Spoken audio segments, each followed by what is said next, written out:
Maria Cash, a Buenos Aires clothing designer, disappeared in July 2011. She was 29 years old.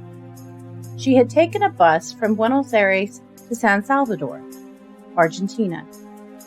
She was acting very strange and was last seen in Salta on July the 8th of 2011.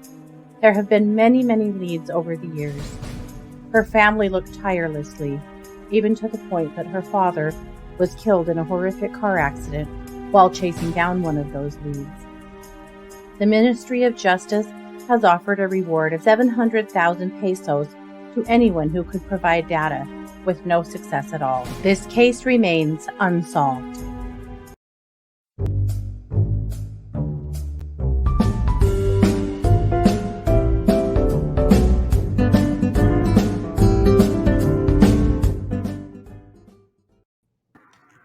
Hey everybody, and welcome to True Crime Paranormal with the Psychic Sisters. This is Katie Weaver. I'm here with my sister, co-anchor, and partner in crime, Christy Brower. Hello. Hello. Hey everybody. Excited to be here. I like cold read cases for me because I didn't have to do anything. Right? Isn't that terrible? It's like, oh, I didn't have to research this. I know. I'm hearing this for the first time. That's awesome. Well, and you get to hear some very interesting cases that way too, and yeah, some and be real able to mind just benders. and just let your intuition do the walking, which is really nice. So Right. I like these cases too. Well, this is an international case, and this is, of course, Maria Cash. And Maria was a model. She'd been doing some modeling. She'd been doing some fashion design. She just hadn't really landed. She really wanted to make some money and, kind of make it big and do something great. And she had been known to hitchhike around, and not just in Argentina, but all over the place in other countries, and had kind of made friends everywhere. And, was just kind of living the dream, but not living the dream, because she just hadn't really been able to sell any of her designs. And she really wanted something different than the town that she lived in and was raised in, gave her. So Sure. when she was 29, she got really into yoga. And she was almost 30, and she was feeling kind of bummed about the fact that here she was still doing the same thing. And she got way into yoga and self-help and was really working on herself. And she met a guy when she was doing yoga at a retreat. And he's a little bit a part of this story. And so his name was Juan Pablo Dumont. Okay. And kind of out of the blue, she announced that she was going to head away from home. She was going to head north to Jujuy, Argentina, and to visit friends and to sell her stuff. She was ready to go, visit some friends that lived there and see if she could find some places, some people that would be interested in her designs and start making it happen for herself.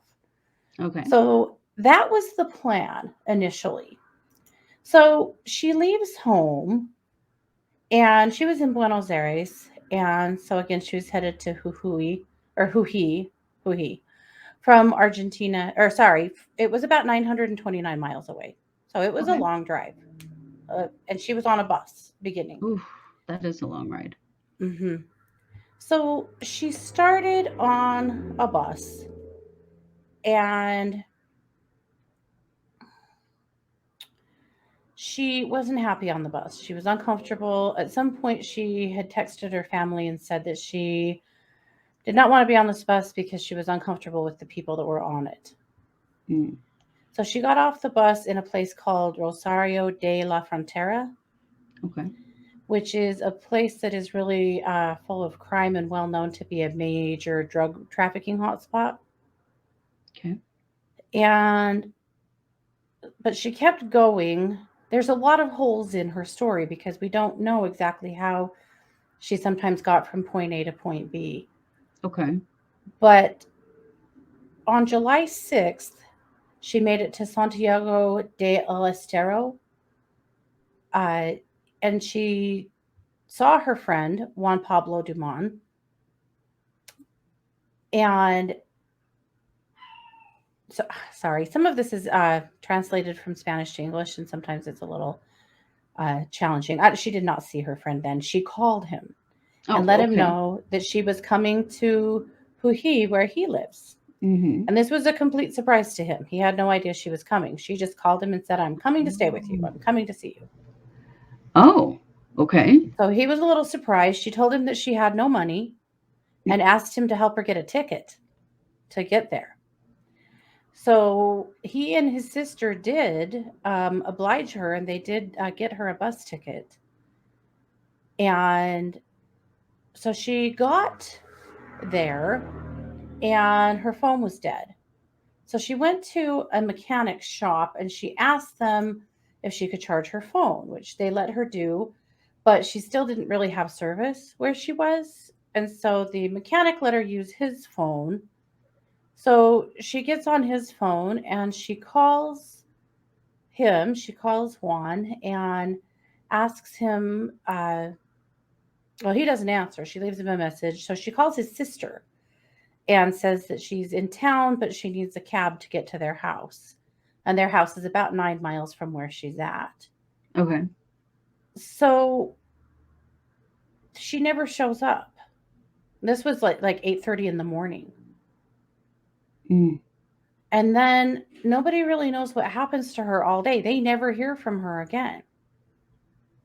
So nobody knows what happens to her all day, but then at 5:30 she calls her mother from a phone booth and tells her that she has no money, that she's feeling really sad, and that she's going to try to get back to Salta and that she can't talk anymore. And her mom's really worried because it just seems really, she seems really low. Things just don't seem to be working out the way she thought they would. Her parents did believe that she had plenty of money to take this trip. And yet, Ah. by about halfway there, she had no money left and was not acting like herself at all. Mm-hmm. So then she goes to a little later in the day, we see her on a toll. And I'm going to pull that one up. There's a couple of videos that I'm going to share. Okay. And so the first one,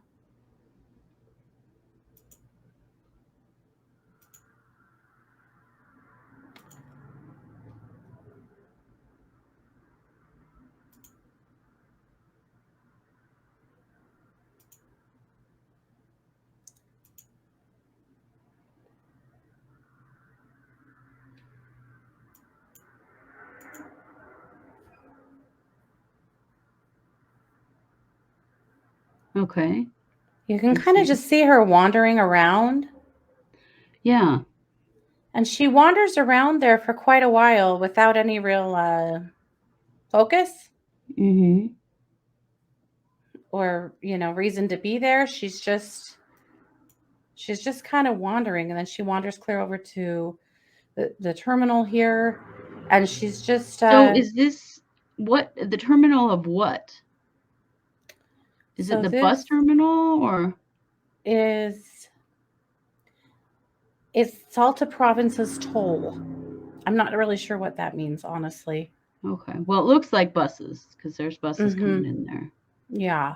Okay. One of the things that's weird to her family in this video, though, is that she doesn't have her stuff. She left with 3 bags, Ah. with a Pullman and with a backpack and with this pink purse. And she doesn't have all of her stuff, which is weird. Mm-hmm. But it's also weird that she's just kind of wandering around here doing nothing. But that's one of the Almost like she's sightings that, waiting for something. yeah. So that's one of the sightings that they have of her. Okay. And so then she goes to the hospital later that evening. And at the St. Bernardo Hospital, that's the capital city of Salta. Mm-hmm. And she gives them her ID number, which is kind of like a social security number. I But by the time a doctor came to see her, she was really acting like she was catatonic, almost lost, just kind of staring off, not making sense. She's refusing to speak to anyone but a doctor. And Mhm. when a doctor comes in the room, she kind of just looks at them and walks away and leaves the place. They have no idea what's wrong with her. It's Mm. just really weird. So then she just starts wandering around Salta and just acting really weird. At 4:30 in the morning, she stops a lady and asks her if she'll take her home for a bed to sleep in, Mm. and tells the lady she's trying to get to Salta. And the lady's like, "Well, you're already in Salta." Her shoes are partly undone. And all, she's a hot mess. It's just really weird. And this is in July in Argentina. That is their winter. That's the coldest time of year. Mhm. And not cold to the degree that we get cold, but it's still chilly, and Yeah. she's just kind of out wandering. It's weird. So in the morning, she stops a lady and asks her if she can help her find a handicraft shop that has a gym on the first floor.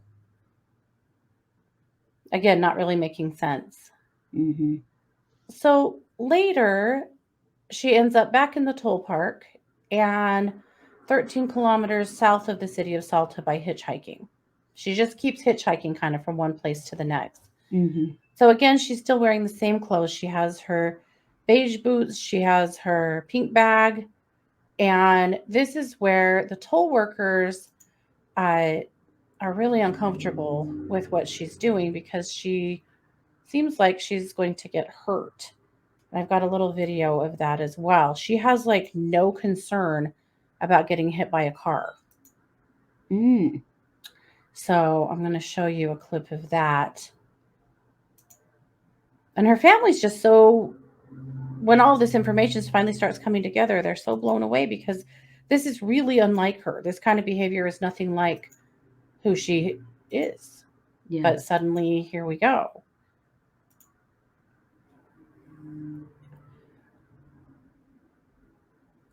So this is another toll. So you see her walking down the road right here Mhm. with her boots and her bag, and she walks right out in the road.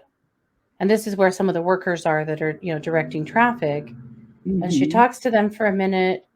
She talks to a police officer and asks him how to get to another town. These guys over here are telling her, "You can't stand here. This isn't safe. You need to go on." And she's just not listening. She just kind of starts wandering all over that place, getting like right in front of cars like this, and Mhm. just wandering all over, like right in front of Mm. that truck. It just keeps happening. She's scaring the workers here to death because she just keeps walking right out in front of moving traffic Mhm. and just acting like it's just nothing. And so, again, like she's just way, way off. So here's another angle. But you can see she's trying to hitchhike, but she's not really getting any takers. Mhm. And again, it's late, it's cold. See how she walks in front of that bus? Jeez, yeah. Like it's a miracle she doesn't get hit by a car here.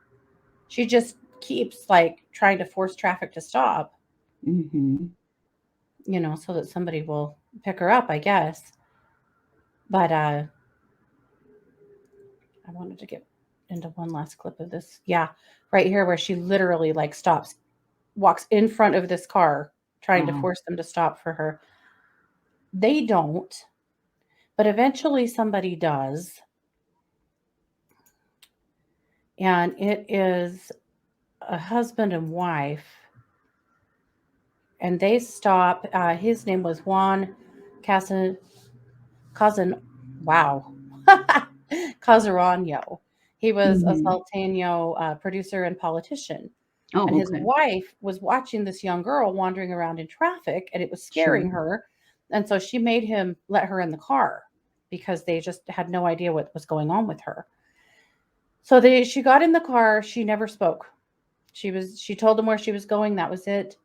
And that was it. The wife said she acted like maybe she was doped up or something. She said her eyes looked funny. She was definitely not okay. It was really weird. And she finally wanted out of the truck in Rosario de la Frontera, which is about 45 minutes away from where she was. Mhm. And then from there, she hitchhikes again, and a trucker named Hector Romero picked her up. and they traveled 20 more kilometers south. And he told police that she was very quiet. She drank a ton of water while she was in the truck, and she made him stop and let her out in front of a statue of the Virgin Mary, a Virgin Mary altar. Yeah, that makes sense to me. Yeah. And later that night, we have no idea how, but she made it back 73 kilometers to Salta, or well, sorry, to Huhi, Mhm. uh, to a doctor's office. And she walked into the doctor's office. She was happy and cheerful. Her boots were on correctly, or she looked better. And then, before she could be seen by a doctor, she vanished into thin air. And that is it. No one has ever seen her again. Now, Yeah. there's some unconfirmed sightings in the north of Argentina. So there is someone who said that they thought they saw her on July 9th hitchhiking, but they didn't pick her up. In 2014, there was a girl that was found in Santiago del Estero that they thought was her, and they pinned this girl down for a few days and finally decided it wasn't her. Mhm. Her dad, Federico Cash, he actually had received some texts that were really threatening, telling him to stop looking for her. And the family had worked really hard to, you know, to find her. Mhm. And she had her dad particularly, he literally closed his business and just put all of his energy into looking for her. He was driving all over Argentina, putting up flyers, chasing any lead that came in. So he was receiving these texts, and the police weren't quite sure if they were just hoaxes, if this was just people messing with him, if they were real. But he did get a text in 2014 that said, "You'll know what happened to your little girl, and you'll find out how much she screwed up. I didn't kill her. It was the tomfoolery. You're near the gypsy who killed her." It was just really weird. And then that same year, on April 28th, he received a tip and he was driving near La Pampa and he got in a head on collision and was killed. Mm. It was really sad. The car Oh, itself that's was so sad. loaded with flyers because he was just heading everywhere he could think of to put out more flyers. But he and his wife both were like real activists in Argentina. At the time, there was not a good system of reporting between uh, towns and between police agencies, Mhm. and trying to get somebody to pay attention to this case and to pay attention to them Sure. was hard. And where she was from one place and she had traveled from place to place, and it Yeah. was a mess. And so her dad had been a real warrior, and her mom too, to kind of force the state to do something better as far as missing persons are concerned. Sure. And they did. They actually, in 2016, the federal system for the search of missing people was created because of his work. Wow. And so it happened 2 years after he died and 5 years after Maria disappeared. But that did happen because of her disappearance and her family's work Mhm. towards that. He really helped a lot of other people with missing people in Argentina as well. Wow. So a couple of strange things had happened, and we're not quite sure what the dates were, but there were two times in gas stations in the Patagonia area where there were oh, this was in 2017, sorry, Okay. in the And south when of did the she go country. missing? 2011. 2011.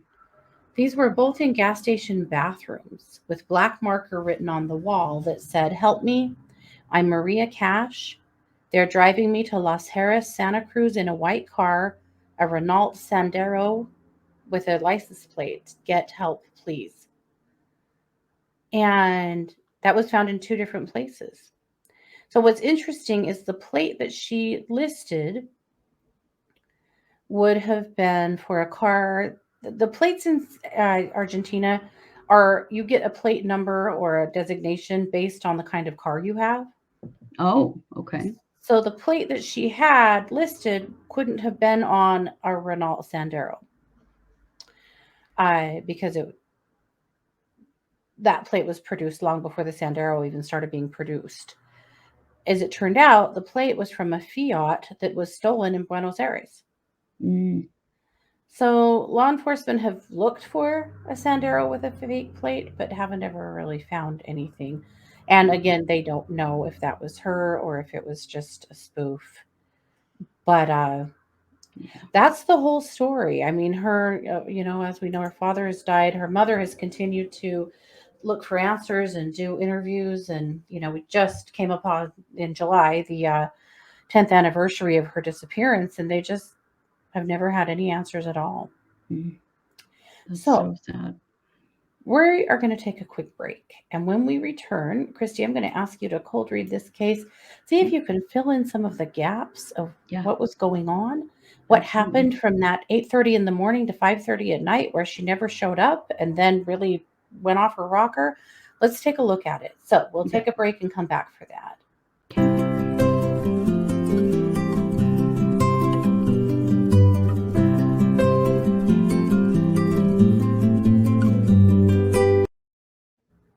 And we're back. So, this is Katie Weaver and Christy Brower with True Crime Paranormal. So, I've just laid out the bones of the Maria Cash case, a missing woman from Argentina from 2011.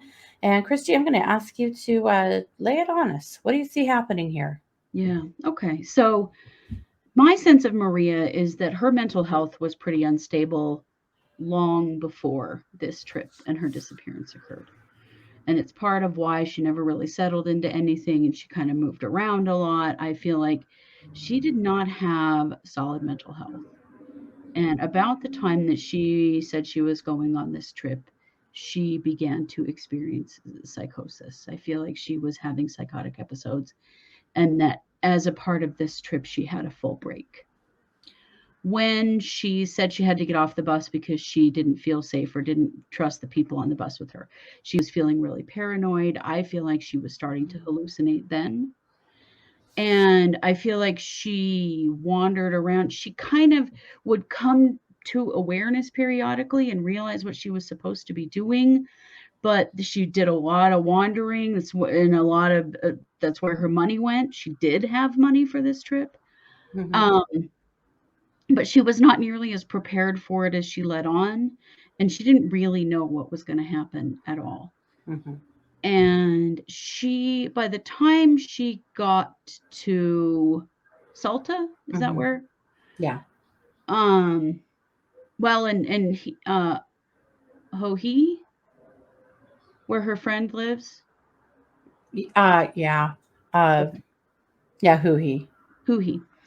She was so confused, and so when she spoke to them, she still didn't know what she was supposed to do or where she was supposed to go. And so she just continued to get lost, and then she'd sort of realize she was supposed to be somewhere and try to get somewhere. And that's where all of this wandering around and going to the toll and hitchhiking, there was a part of her that knew she Mm-hmm, needed to get to safety. It's why she went to the hospital, it's why mm-hmm, she went to that doctor's office, but at the same time her psychosis was telling her that she's not safe, that she can't trust these people, they can't help her. It was the same with the friend, that's why she never showed up there. She was experiencing, a psychotic experience of reality. And so she didn't feel safe with anybody. She knew something was wrong, but mm-hmm, she didn't know what.